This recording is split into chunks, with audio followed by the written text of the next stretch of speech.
Hello, Garland Nixon here, and it is Tuesday night. At least I think it's Tuesday night, unless I've completely lost my mind. But it may be Tuesday night, and I completely lost my mind. But I'm not by myself. I'm going to, as usual, harass and harangue the Democrats, but I'm going to harass and harangue the Republicans a bit too. So I will talk about the two brainwash cults that I call parties and plenty more. And it's Tuesday night, so why don't we do some Q&A? Let's talk.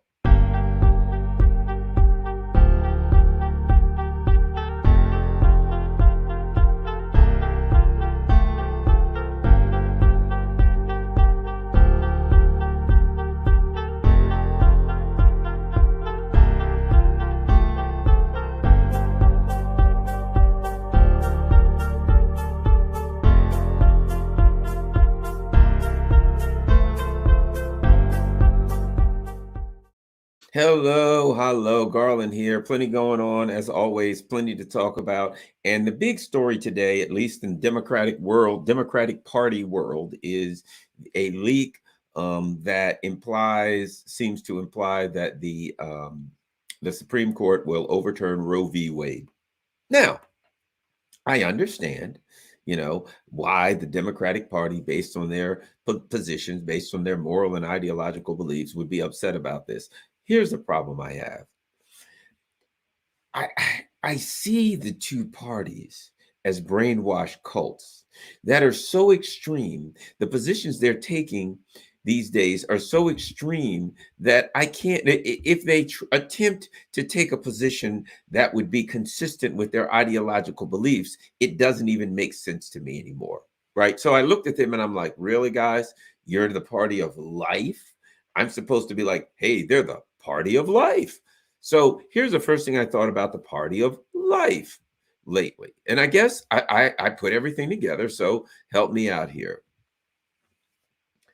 Third of Americans would risk nuclear war with Russia over Ukraine. That's nuclear war. That doesn't mean life. That means the end, the minimum of human life. So let's look at this. And look what's right there. Here's what I think is interesting. Right there, right? A third of Americans would risk nuclear war with Russia over Ukraine poll. And here's it's almost like a joke. Right beside it, watch. Roe v. Wade leak sparks outrage in New York streets. So if we go down the numbers, a third of Americans favor U.S. military inaction in Ukraine, even if it risks a nuclear confrontation with Russia. 35% of Americans supported the U.S. taking military action, even if it risks a nuclear conflict. 62% opposed, which, let's face it, those are overwhelming numbers. But 35% of this country are morons. Let's continue. We go down, and similar numbers among Republicans and Democrats. That's why I say we don't have two parties. We have two brainwashed cults. Brainwashed cults. 36% of Republicans and 35% of the Democrats support risking nuclear war over Ukraine, a country that these idiots can't even find on a map, that they never heard of until a month or two ago, when the CIA started subtly telling them to put blue and yellow flags and emojis around their Facebook pages. They suddenly heard of Ukraine, and they suddenly realized those poor Nazis in Ukraine. These are people that if you say to them, guys, you're supporting literal Nazis, they'll say something like, that's Putin, Russian misinformation. They won't even accept reality. And if they do, well, Putin's got the Wagner group or something. It's like, well, now it's really, to tell you the truth, I'm okay with supporting Nazis. That's where they are. These are people supporting Nazis. Goose stepping, Sieg Heiland, swastika tattooed covered Nazis. That's now the party of life. Nazis is the party of life. All along the Russian border, we got two things: Nazis and bio research lab. That, my friends, is a real bad combination. If you give Nazis bio research labs, God only knows what they're going to do with them. I do. Really bad things. So if I'm a country and some other country is on my border and they got Nazis and bio research labs, I'm probably going, I mean, I'm just saying, I'm not condoning military action. I'm a peace person. I think all conflicts should be resolved diplomatically, but I'm telling you, Garland Nixon is the president of a country, and the country is called Smabibia. And all of a sudden, some other country, some other adversary overthrows the country on my border and starts supporting Nazis, arming Nazis, and starts building bio research labs. And I see that toxic combination of Nazis and bio research labs. The odds are pretty strong I'm taking military action, and I'm a peaceful guy. So am I really shocked that Nazis slash bio research labs created an environment where somebody might have felt they wanted to take military action? To be quite frank, I'm not. I'm not shocked. Would I do it? Yeah. I mean, you'd hate me, and next thing you know, it'd be like, did you know that guy, President Garland Nixon of the country of Smabibia? Why, thousands are dying. He's a horrible. People are dying. He's blowing up. I'd be like, yeah, but there were Nazis and bio research labs on my border. So the rest is, it is what it is, guys. Some bad things are going to happen. So that's where we are. So the party who supports bio research labs, Nazis, and about a third of them, about 35% of them are like, look, we're willing to take a chance that every man, woman, child, and amoeba will be wiped out on this earth. But, because of this country full of Nazis. But, oh my God, they're going to take away our abortion. We got to stand up for the rights of poor women to have equal medical access and rights the same as wealthy women. However, if they all happen to get wiped out in a nuclear extinction, hey, we're good with that too. So here's where we're going to go. In the unlikely event that they all survive this nuclear friggin' apocalypse that we are bringing on, if they all survive, think about this. At least they'll have equal access to what do they call it? Prenatal care, preventative care, abortion, whatever term you want to use, pro-choice, pro-life. I'm thinking I got bigger fish to fry. Personally, I'm starting here. We got to find a resolution to this thing before we go to nuclear conflict. But that ain't all of it. Nuclear conflict with Russia is not all of it. Let's go here. Let's look at this. And this is a great article. U.S. poised to continue its failed policies against China. The United States is poised to continue exactly the same failed policies against China that have brought it to a possible confrontation with rising power, according to U.S. writer and political commentator Daniel Welch. Listen to this. U.S. Secretary of State Antony Blinken said on April 26 that he will address in the coming weeks a long-awaited U.S. national security strategy to deal with the rise of China as a great power. The Biden administration announced a strategy for the Indo-Pacific in February, which it vowed to commit more diplomatic and security resources to the region to counter what it sees as China's bid to create a regional sphere of influence. Now, think about what he's saying. China is in that region. We have to make sure that they don't have a sphere of influence in the region that they exist. We have to control the region that they exist. We have to control what's going on in the Pacific. Not China, who happens to be in the Pacific. They get no influence. Meanwhile, we got to make sure that we control what happens on Russia's border. So the United States, the mad freaks that are running this country, are saying, we got to make sure. And look at this. Daniel Patrick says this. The weird thing is they don't seem to realize that they've lost in Ukraine, but because they have managed to convince the Dutch to air some ridiculous ads touting how enduring price gouging is hurting Putin more than themselves, and it's going to take them a while. They've managed to convince themselves and their satraps they can consider important that they are the good guys. Meanwhile, they are oblivious to the tectonic shift happening between their feet. So the bottom line is, here's what we're looking at. Our country is run by madmen.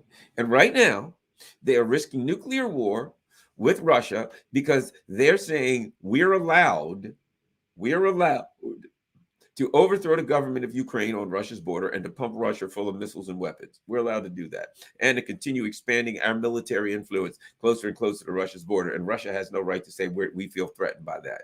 And now Russia says the hell with that. They're taking their action. Meanwhile, we're saying, and we've got to expand more into the Pacific because we can't allow China to have a sphere of influence in the Pacific, even though China is in the Pacific. In the Pacific, we have to have that sphere of influence. At the same time, our economy is falling into disaster.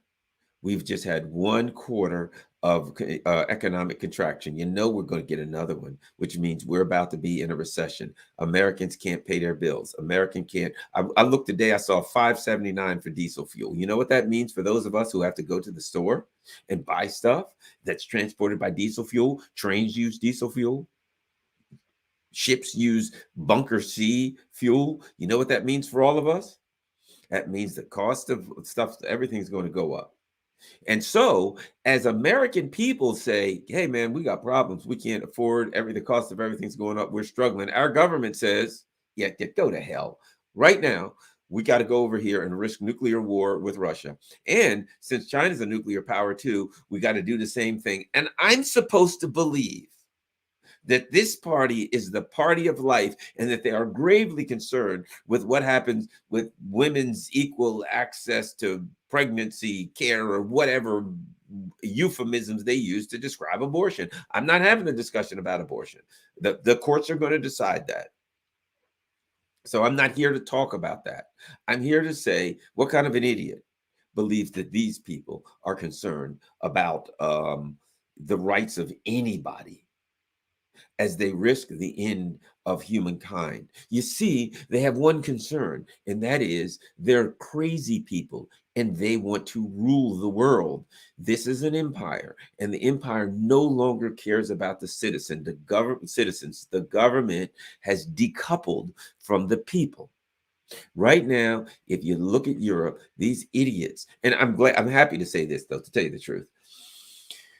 The idiots are looking at stopping using Russian oil. Good. Hooray. I think they should stop using Russian gas too. I think they should put ropes around their collective necks and kick the economic chair out from under. That's what we need. Because you know what? That's what should happen to stupid people. Stupid people deserve the results that stupidity brings them. So if they want to put an economic rope around their neck and kick the chair out, I'm all for it. If right now, if the EU was come to me and say, Garland, what do you think? Here's what we're thinking about doing.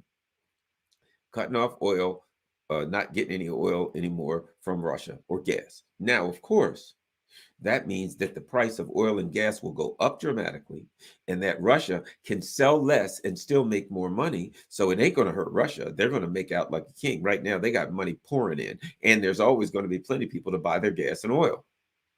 So they'll be fine.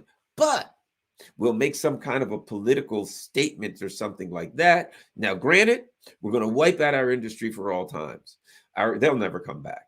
We're going to throw our not recession. We're going to throw our entire continent into a recession. And Russia's there; they'll probably be okay, but the rest of us will be starved. They'll be running around like zombies, biting on each other's brains, moaning, dragging their feet. Brains. It'll be a dystopian hellscape. That's going to happen. That's done in Europe. But we'll be able to look to the United States and our leaders, Joe Biden and Kamala Harris, the brilliant leaders of the U.S. empire, and say, "Look what we did." I say, hooray, hooray. Yeah, that's what you should do. You know, if you think about it, the truth is Europe's living on borrowed time. Europe has been for centuries, Africa, South America, Middle East, overthrowing governments, taking their stuff. Come on. Sooner or later, they had to get the chickens had to come home to roost. And the fact of the matter is this. The sweet part of it is that they're doing it to themselves. I love Europeans. I don't want to see them suffer, and I don't want to see us suffer because we got it coming too. We're going to get it bad. But, what goes around comes around. The U.S. empire, the Europeans have worked with the U.S. empire to overthrow countries and do all these terrible things. Now the U.S. empire is going to do them to you, England. And You have elected leaders that's going to do it to you. Chose these people, and they're going to do it to you. And you know what? And Olaf Scholz, anybody elect a moron like that? Yeah, what do you expect? Macron, hey, you could have put him out of office. No, you showed the world. Darn it, you made that horrible Marine Le Pen is out, and you got X amount of more years of Macron. Good work there, Bojo. Hey, there's our guy. Get him out. Maybe Keir Starmer. Maybe Liz Truss. There you go. You got a couple people you could throw in there. I don't know what the hell's going on in Parliament lately. They found some guy, he's watching friggin' porn all the time. They found traces of cocaine in Parliament. For God's sake, no wonder these people are, yanking off and snorting coke every day. For God's sake, do it on your own time. That just goes to show what kind of insipid morons they have in their government. And they're going to get exactly what you get when you put insipid morons in office. Bad news. So in a way, justice has a way of finding itself. Reality has a way of bursting through. And what's going to be interesting, watching the Europeans shivering cold, hungry, can't afford anything, uprisings everywhere, Ukrainian refugees wandering around, just no homes. But the good news is they ain't gonna be by themselves, because neither will the citizens of the country. They'll be refugees. Let me put it to you like this: Germans and French and Italians and Spanish and Brits. The Ukrainians aren't going to be the only homeless refugees on that continent. You're going to be battling for jobs with food with them, and pickings are going to be slim. And you know what your leaders are going to say? They're going to look over across the Atlantic and say, "Hey, Joe Biden, look what we did." And Joe Biden's going to look at him and wink and say, "Good work, guys. The plan is working exactly as we intended." Hey, Joe Biden, what are you going to do to help us out of this mess? And Joe Biden's going to say, "Help you out of this mess?" I don't think you understand. This was the plan. These sanctions were always aimed at you. You thought we were after Russia and China. And incidentally, we were, but we didn't care who. We knew that we had to take out a competitor, either the EU or Russia, and we didn't really care which one, as long as we took out a competitor. So we did all of these Russian sanctions. All right, Russia didn't fall, but you did. We won either way. Either way, we win. We want to take out a competitor. You're an economic and industrial banking competitor, and guess what we did? We took out one of our competitors. Now we can go in and move to Russia and China. Now that we've dispensed with you idiots, that's the way it works. Yeah, look, think about this.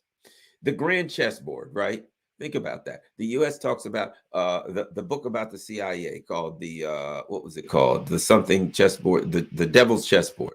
The book written by what's his name? Brzezinski, called The Grand Chessboard. Think about this. The U.S. views itself as the player. The world is the chessboard, which means the U.S. figures how to play the world.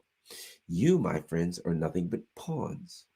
You see, on a chessboard, you want to protect your king and queen, right?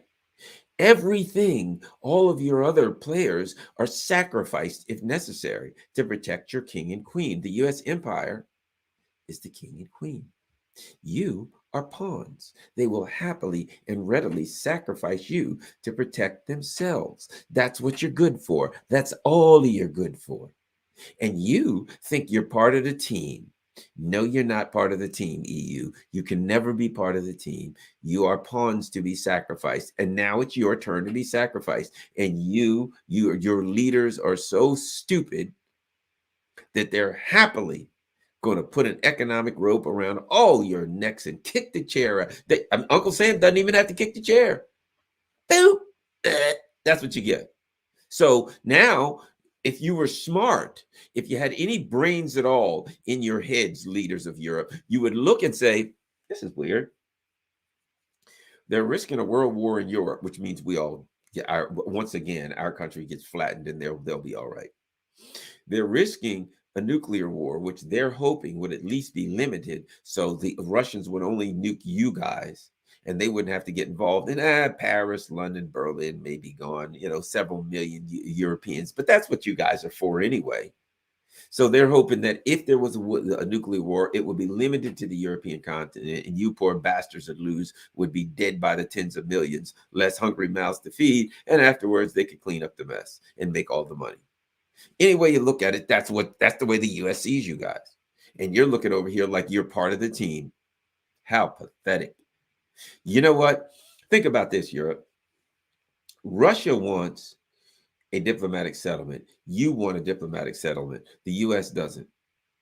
That Russia is really a more honest and more reliable partner economically and diplomatically than the US to you. The US is going to sacrifice your dumbasses. And as well they should, and as well you should be sacrificed as far as I'm concerned. I love the Europeans. I don't want to see anything happen to them as a people. I'm saying the same thing to us. I'm not saying anything different than Americans. Look at it. 35% of Americans say we should risk nuclear war. That's a third of the country. That's really stupid. The United States empire has overthrown government after government, treated, look what we've done, massacre after massacre, massacres in Indonesia, massacres in Vietnam, massacres in Korea, massacres in South America, Nicaragua, you name it, right? And all of that, and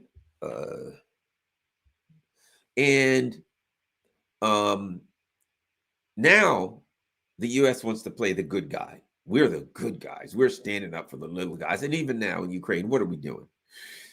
Bunch of Nazis in Ukraine, and the US is using that against the Nazis to get them wiped out.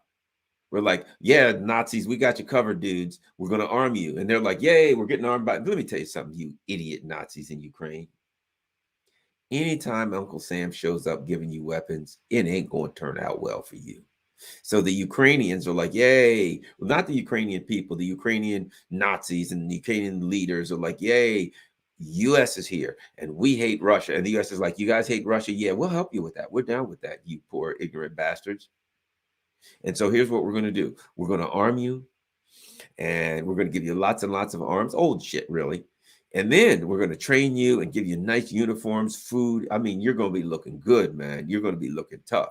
And you hate Russia? Yeah. Then we're going to bait Russia in. And Russia's going to come in and they're going to attack you. And then the Nazis are like, yeah. And then you'll come in and you'll jump in and we'll all get them. And they're like, yeah. Oh, yeah, that's the plan. All right. We'll be right behind you. As soon as Russia attacks, guaranteed we got you covered. So what do? They bait Russia in. Russia attacks. They keep threatening Russia till Russia attacks. And the Nazis are like, okay, guys, come on. I knew you were already there. Let's get them. And the Nazis are like, let's get them. They look back. Let's get them. And what do you know? The neocons ain't there. They're never there. They're sacrificing you. And the neocons are like, yeah, you go get those Ruskies. Here's some more old weapons from the 1980s. Here's some more Javelin missiles. That'll help. And the Nazis are like, hey, we're surrounded and they're bombing us every day. Things look kind of bleak. No, you only think you're losing. You're actually winning. Look at this. You're winning. You know how we know you're winning? Why? Because we put it on the newspapers everywhere. Don't worry. You're surrounded. You're getting torn apart by shrapnel, bombed by missiles every day, wiped out. You're down to your list. You got guys, 60-year-old white-haired guys in tennis shoes, conscripts out there on the battlefield getting mangled. But that may be what's going on the battlefield. But in the newspapers at home, on MSNBC and CNN, BBC, the Deutsche Welle, all of them say you're exterminating the Russians. You're wiping them out. You're winning. And they're like, yeah, but we're getting mangled. Don't worry about it. We're winning the narrative. We're winning the information war. And they're getting torn to shreds by shrapnel. And that's what the Ukrainians are going to get. 8, 6, 7 years of getting fattened up. You know what they did? They got fattened up like a Christmas goose. Month after month, the farmer's giving the goose, here, have some more food, goose. And the goose is like, hey, thanks, man. Hey, this guy, farmer's okay. I love this guy, man. He brings me plenty of food every day, water. I've been gaining a lot of weight lately, though. But, that's okay. I'm sure he'll give me a gym membership. We'll work it out. He's over there sharpening his hatchet. Hey, Christmas. He's singing, Christmas is coming. The goose is getting fat. And the goose is like, thanks, but that's my buddy. Me and that farmer, we're tough. How about it, bud? Hey, why don't we go for a walk? And the farmer's like, no, no, no. Wouldn't want you to burn too many calories. Why don't you just eat a little more and sit over there in the corner and rest? Christmas is coming. And we're going to invite you to dinner. And the goose is like, gee, thanks. Can't wait. That's the Ukrainians. Same with the Poles. The Poles are over there. And they think the United States have been fattening them up because they're on their side. You know what they're like? You really hate the Russians, don't you? Yeah, we'll work with you. And the Poles are like, gee, thanks. And meanwhile, these idiot neocons go back and they're like, man, these Poles are really stupid. We're going to sacrifice those bastards. Yes, we are. High five. High five. High five. So what they do is they go somewhere and they find either traitors like Juan Guaido or some idiot like that. And they say, hey, are you a traitor to your country? Yeah, then you're the president or whatever. They use these traitors until eventually the traitors are of no value. And either they rub them out or they send them home to be torn to shreds by angry people, by, the angry populace. And now in Ukraine, that's what they're doing. These fruitcakes, these freaks with the Nazi tattoos on, they're getting blown to smithereens, bodies dragged out, mangled, legs, heads blown off. And the US is like, that's a terrible thing. But don't worry about it because we are on CNN. We've got a general on CNN right now saying that you're winning. That's what the Ukrainians get. You know what they get? They get the information war and lots of bombs and shrapnel and machine guns and tanks running over their mangled bodies. That's the two things they get. They get to win the information war. But on the ground, life just ain't all that good, and it ain't all that long. And now these horrific, murderous demons in Washington, D.C. expect Garland Nixon to believe that they woke up and they're like, oh, they're going to take away the access. You know what? They're going to take away poor women's access to abortions. And I'm supposed to feel like they're really concerned. Here's something. If they really were concerned, you know what they'd be concerned about? They'd be concerned about the Republicans coming to power. They're going to get wiped out in the midterms. And when they get wiped out in the midterms, guess what's going to happen? The Republicans are going to have all the power. And in 2024, what are they going to run? Joe Biden doesn't know his name now. He's shaking hands with the invisible man. Kamala Harris talks to everybody like they're elementary school. Hi, there's a war. And the war is between a big country and a little country. And the big country is taking over the little country. And you don't like the big country. That's the way she talks to everybody. Like she's on friggin' Sesame Street. So what's going to happen in 2022, 2024? They're going to get wiped out. If they were so concerned about women's rights and all the trans rights and all the things that they feel that the Republicans are going to wipe out, which they are, then they would do something to stop it, wouldn't they? But that would require that they do something for the working class. That would require that they do anything for the working class, anything at least for their own constituency. Joe Biden made promise after promise, hasn't kept one of them, has no intention of keeping one of them. And his latest thing is, yeah, I'm not going to do anything for you guys whatsoever, but I would like to send another $33 billion to Ukraine. And the Democrats and Republicans voted it through as quick as possible. Days. Okay, $33 billion in Ukraine. You sure that's enough? Now they're saying his budget of $814 billion for the military is too low. They need more to counter China. Now, do you think they're going to get any to counter hunger, to counter inflation, to counter the cost of gas or fuel or anything that hurts the average person? Nine. Yet. Not happening. Nothing. So if they were so concerned about the social and moral issues that they tell us they're concerned about, they would do something to stop the opposing party from coming to power, because the opposing party is going to do all the things that they say they oppose. But it appears to me they don't really oppose them. They don't really care. They're just political footballs. So what they're doing now is like, hey, we aren't going to do anything for the American people. That's out. That's done. Forget that. But possibly, maybe we can use this whole abortion thing, Supreme Court thing, and we can say to our base, look, if you want food, you probably can't afford it. We got nothing for you. How about healthcare? You interested? Yeah, well, we ain't doing nothing about it. Is it off? It was kind of expensive to eat. Yeah, well, it's going to stay expensive to eat. And trust me, things are going to get worse. How's gas prices? Oh my God, they're terrible. Yeah, well, you ain't seen nothing yet, my friend. As Bachman Turner Overdrive said, you ain't seen nothing yet. It's all going to get worse. However, that being said, why don't you vote for us? Because the Supreme Court's going to do away with abortion if you don't. Because they got something. They probably had somebody sneak in, that some insider nab that paper and say, man, if they're going to think about overturning Roe versus Wade, yeah, get us a paper. Because let's face it, we're done in the midterms. And it's not like we're going to offer anything to the working class that'll change that. So we need something else. We need something, anything. Give us something. Yeah, well, I think the SCOTUS is going to overturn Roe v. Wade. Holy moly, we've got something that we can do that will not upset our billionaire donors.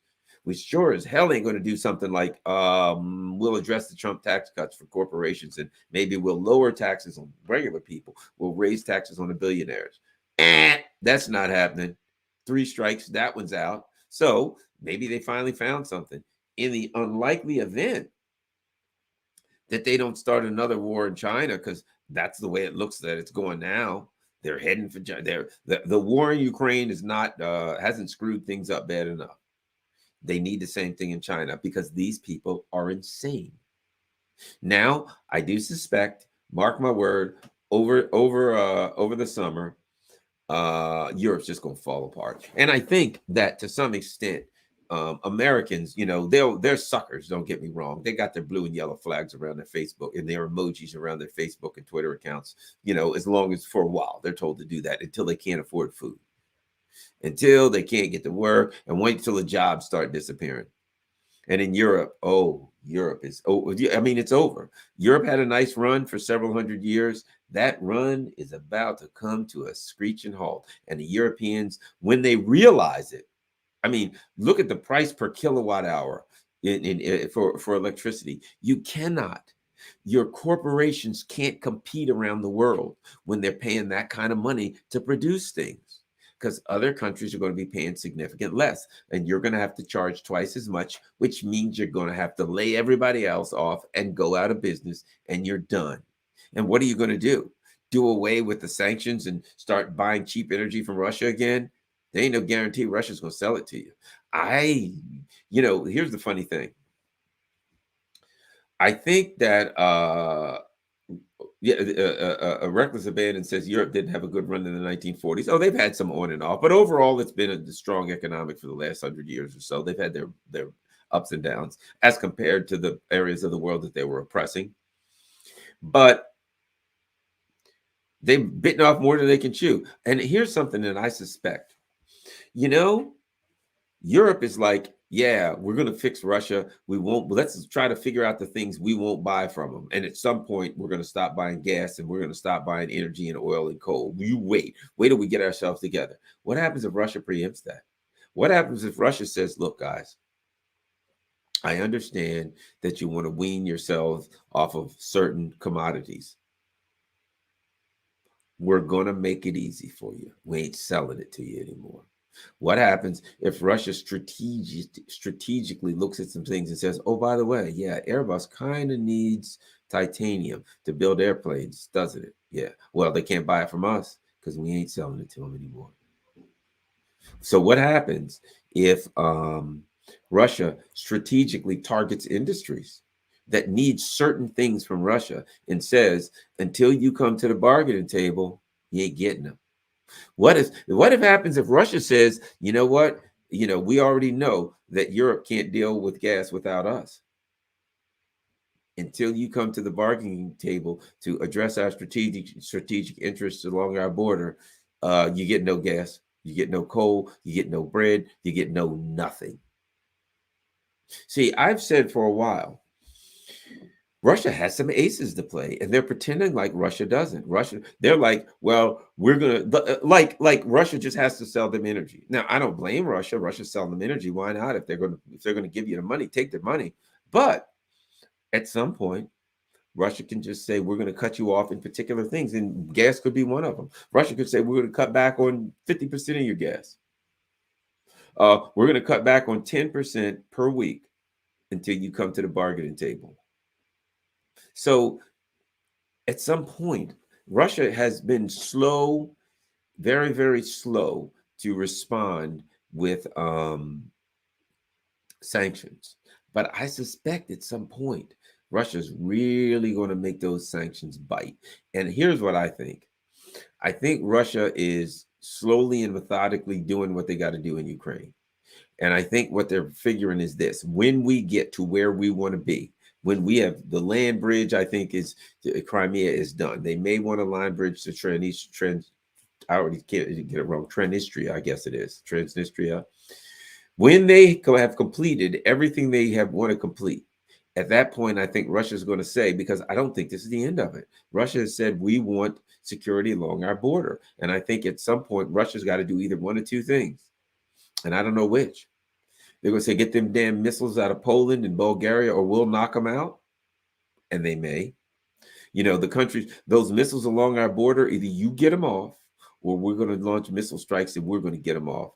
And you know, you have no way to stop us because we've got hypersonic missiles and we can hit them. And I think Russia may deliver an ultimatum. Either you get them off or we'll get them off. Russia may deliver another ultimatum. What happens if it starts getting close to winter and Russia says either you sit down and diplomatically address our security needs, or you get no gas this winter?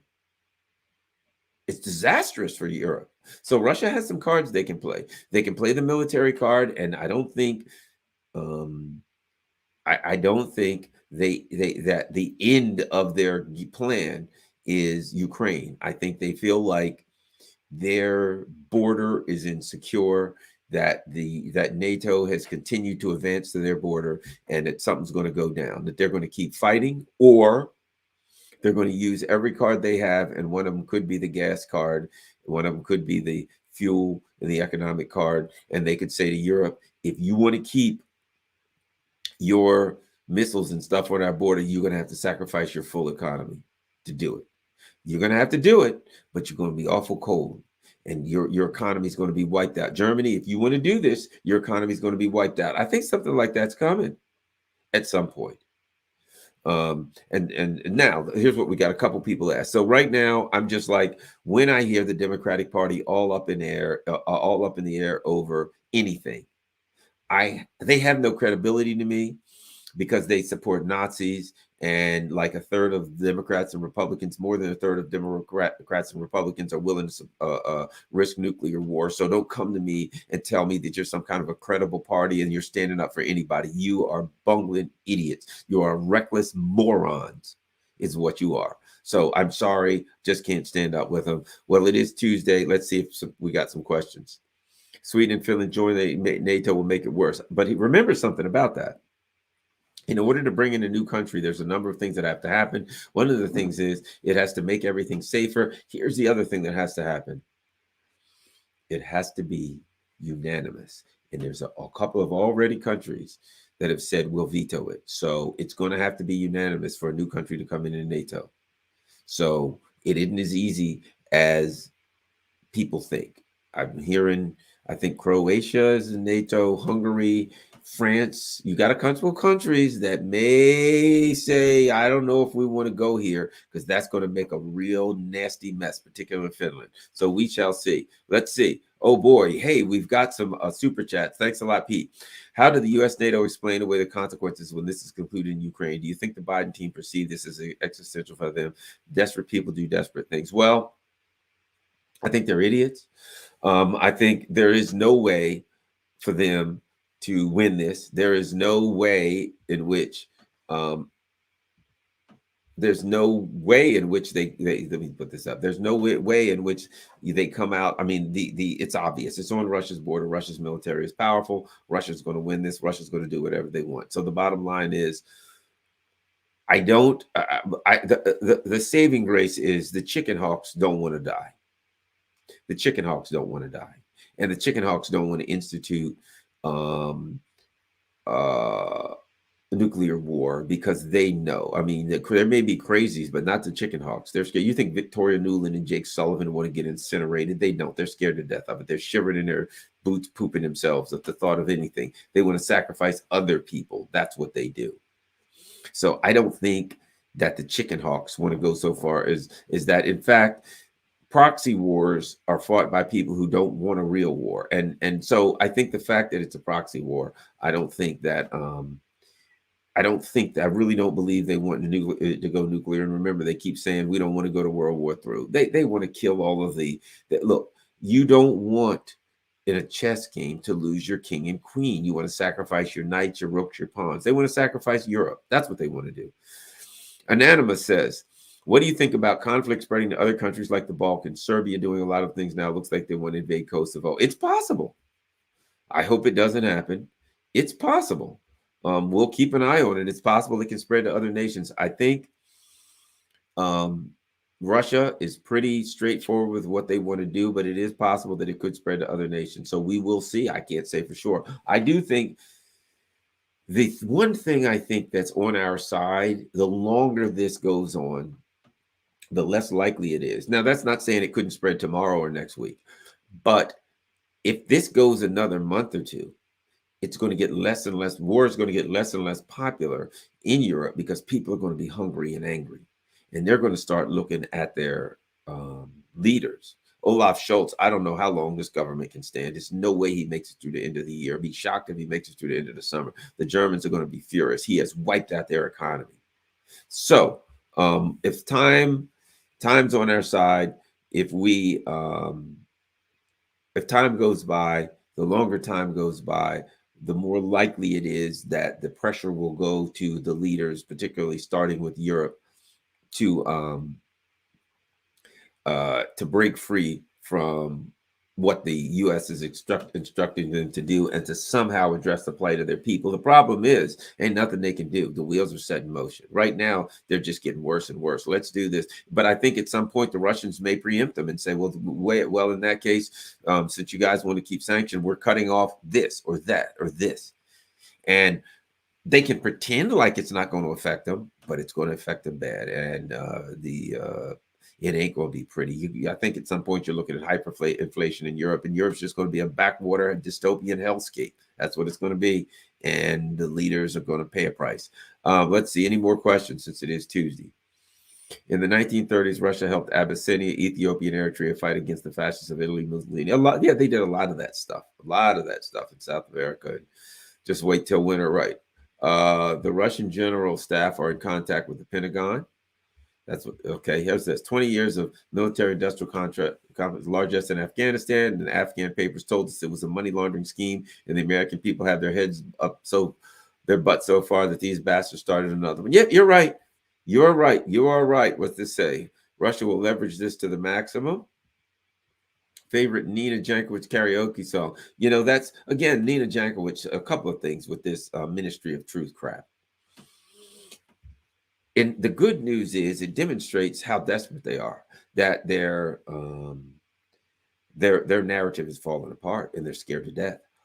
So now they have to put together, excuse me for yawning, they got to put together a Ministry of Truth. They got to put together a bunch of people who's going to come out and say, no, don't believe your lying eyes. Don't believe your lying ear. That's where they are now. They got to put together a flock of morons to come out and tell people don't believe what you're learning. They got to try to shut down various websites and things like that because they can't handle the truth. And I don't think it's going to work. What else we got here? The U.S. is a fascist state now. NATO leans fascist. The Western hegemony is fascist. No wonder we side with the Nazis in Ukraine. 100%. I agree with you 100%. Mussolini initially wanted to attack Germany, but warned about him, but the League of Nations sanctioned Biddy and AH offered him trade. Okay, let's see what else we got. It's unconstitutional. GOP should be all over. Yeah, the GOP. They'll there are some people in the Republican Party who have some concerns about power. Here's the thing about it. You got a bunch of idiots. See, you realize you got two brainwashed cults, war cults. So right now, the Republicans are all over. The Democrats are all over their enemy, which is China. Which is Russia. And the Republicans are good too. If it's a war, they're down with it. There's one party. But as soon as the Republicans get power, they're going to be like, man, this Ukraine stuff, we're done with that. Let's go start war with China. They're two brainwashed cults. They're going to do the same thing. Both of them want war with a nuclear power. on the border of that nuclear power, which means we'll get our asses handed to us. If the U.S. goes to war right now on Russia, if we send in troops, we will get our ass handed to us in a hurry. In a hurry. Ask any expert. In a hurry. We've got lightly armored troops. They'll have hypersonic missiles raining down on them. They will be wiped the hell out. And Russia has enough missiles. First of all, their command and control centers, their supply lines behind them will be wiped out. They will be isolated. It won't be good. What is the U.S. going to do? Send in nuclear, send in carriers? They'll be sunk. Hypersonic missiles. They have nothing to defend themselves from hypersonic missiles. They're done. They're toast. So what happens if a whole carrier group gets wiped out? So the U.S. is not in a position right now to go in and fight Russia. Just not in a position, not on Russia's border. Now, there's been, my understanding is approximately 19, a minimum of 19 various war games where the U.S. tried to fight China over Taiwan, and every one they lost. Why? Because we're on China's border. You're going to go to the border of a superpower where they've got tens of thousands of missiles waiting to be fired. Tens of thousands of missiles. They're going to rain missiles on your ships. They're going to rain missiles on your bases. And what are you going to do? Your supply lines are 7,000 miles away at home. You got to get ships there. They got, as you get there, they're going to have submarines lurking on the way, on the shipping lanes waiting for you. So you're reinforcing them with more ships and men and weapons, and there's submarines lurking in the shipping lanes, firing torpedoes, firing missiles. It ain't going to work out well for you. So the bottom line is, does the U.S. want to go to war with China on China's border? You ain't winning that. We go to war with Russia on Russia's border. You ain't winning that one. And both at the same time, you're not going to last long. What is the U.S. going to do? Go to war with two superpowers on their borders. It's over. So right now, our idiots have spun out of control, and we're supposed to believe that they're all upset because of women won't have abortion access. This is just another thing. You know, it's like when they say they're upset because the price of whatever, healthcare, you name it, is too high. They don't give a crap about that stuff. The only thing they care about right now is maintaining world hegemony, and they don't have that. We have a multi-power polar world. So the only thing they care about is continuing to pretend as though they rule the world when they don't anymore.